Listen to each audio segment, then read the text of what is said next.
Let's talk about the right way to go about triathlon training. These days, there are a lot of experts out there. Influencers, coaches, athletes, novices, and there's a lot of noise proclaiming this is the way to get faster, save watts, win races. Well, with all the chatter, I'm here to deliver the honest truth, something some of those high-dollar coaches don't want you to know, and share my approach to our training. Please note, everything we do in our training and racing is what we do, and in no way intended to be an absolute influence for your training. Now, let's get started with what our typical week looks like. Sometimes we actually don't have a typical week. If there are work commitments or other plans, I do work around them with our training structure.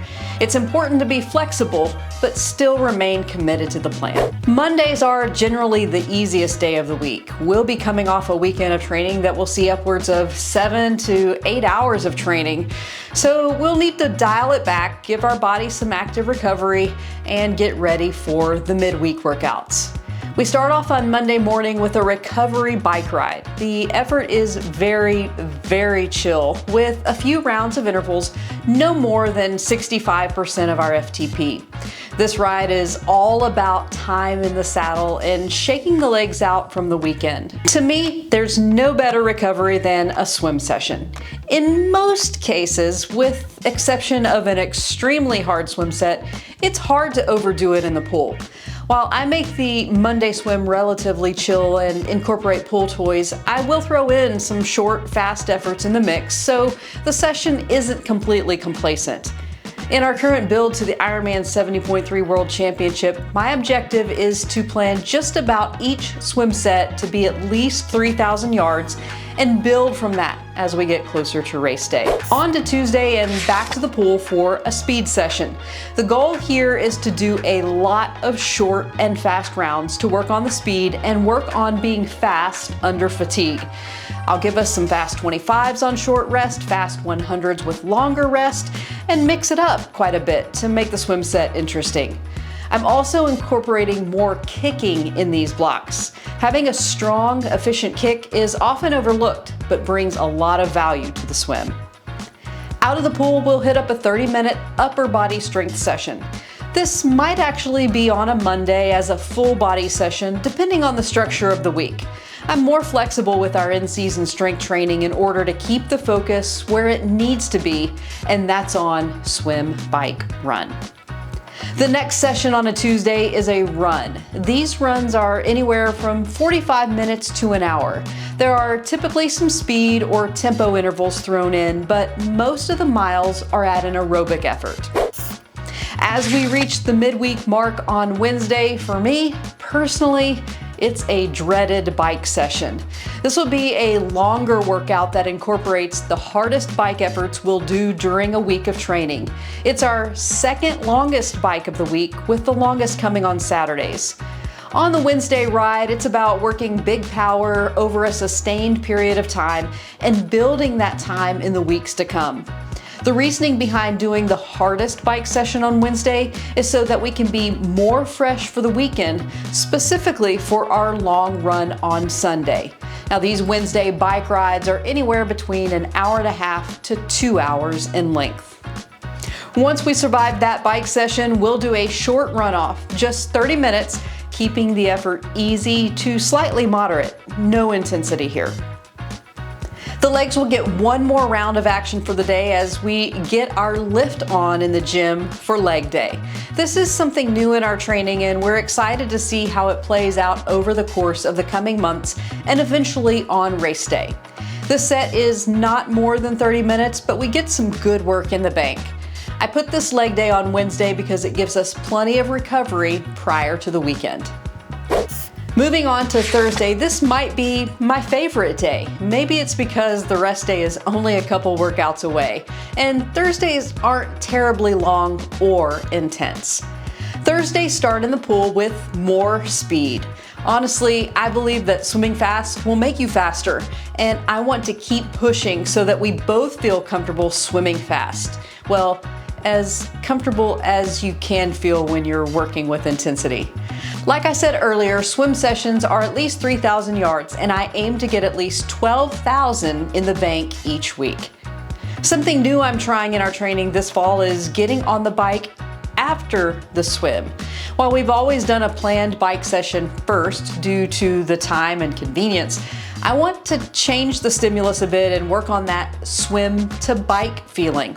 As soon as we're out of the pool on Thursdays, it's back to the pain cave and an hour ride with intervals that are in the ballpark of 75% of FTP.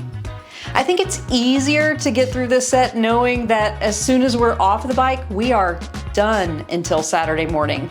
Depending on how we time it, that's almost 48 full hours until our next session and a great timeline for recovery.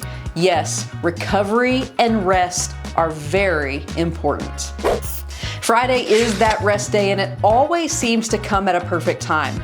We might do some easy mobility and walk the neighborhood, but there's no structured training on the plan.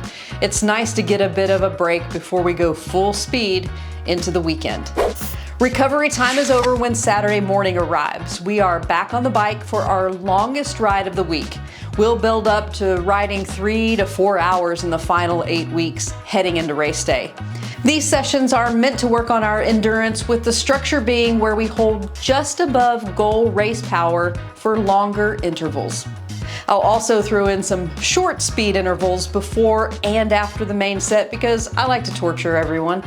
But actually, I want our legs to feel that effort under fatigue and get the best out of all of us at the end with whatever we have left in the tank. Hopefully after the ride, there will still be more in the tank. A short run off the bike awaits. Pretty much 20 minutes with some hard 5-minute rounds, for example. This will vary from week to week dependent on what the rest of our training has been. Saturdays are also for strength, another upper body session, but again, not longer than 30 minutes. Now, we finally made it to Sunday and the final day of the training week. This is the long run. Just about every Sunday run incorporates tempo intervals. The goal is to get good volume in the legs and work on running at varying speeds throughout the session. A typical Sunday long run will be in the ballpark of 2 hours, sometimes slightly more or less, but I firmly believe if you want to be strong in the half Ironman or half marathon distance, you have to run that distance on a regular basis in training. It doesn't have to be, and honestly shouldn't be at race effort, but you have to put in the miles. From the run, it's back to the weight room again, time for mobility, more lower body strength. If possible, it's best to put leg day on the same day after you do your long or intense run. Since the legs are already under fatigue, you're not adding more stress on the legs by doing lower body work on an additional separate day. Back in the pool to shake it all out. I consider this the bonus recovery swim. It's not as long as our 3K swims during the week and it's mostly unstructured, but I found that adding a 2,000 yard session of easy active recovery makes me feel more fresh after the workouts and feeling good when Monday morning rolls around. All totaled, that makes for 4 swims, 4 bikes, 4 runs, and 4 strength sessions per week. Out of those sessions, 2 are harder swims, 1 is a hard bike, and 1 is a long, moderately hard run. In total, we'll put in 14 to 16 hours of training in a given week. Also note, most of the training is done at relatively easy efforts. We really do keep the easy sessions easy so we can perform at our best when the efforts are meant to be hard. That might be the toughest thing for triathletes to adhere to, but seriously, the gains will come if you put your ego aside on those easy days. Yes, it takes a lot of discipline, and some days we're not jumping out of bed to get it done, but we're always grateful after we do. It's fun to challenge ourselves and see what we can do. Ultimately, we're investing in ourselves for a payoff come race day. This is the plan that works for us. And we've already built an amazing base of consistency throughout this year already so that we can do the workouts and volume that we are doing now. So, after breaking it all down for you, what is the right way to train for triathlon? There is no one right way, regardless of what any coach or influencer says. The right way is doing what works for you, your body, your schedule, but more importantly, doing it in a way that brings you joy, regardless of your goals. If it's not fun, why do it?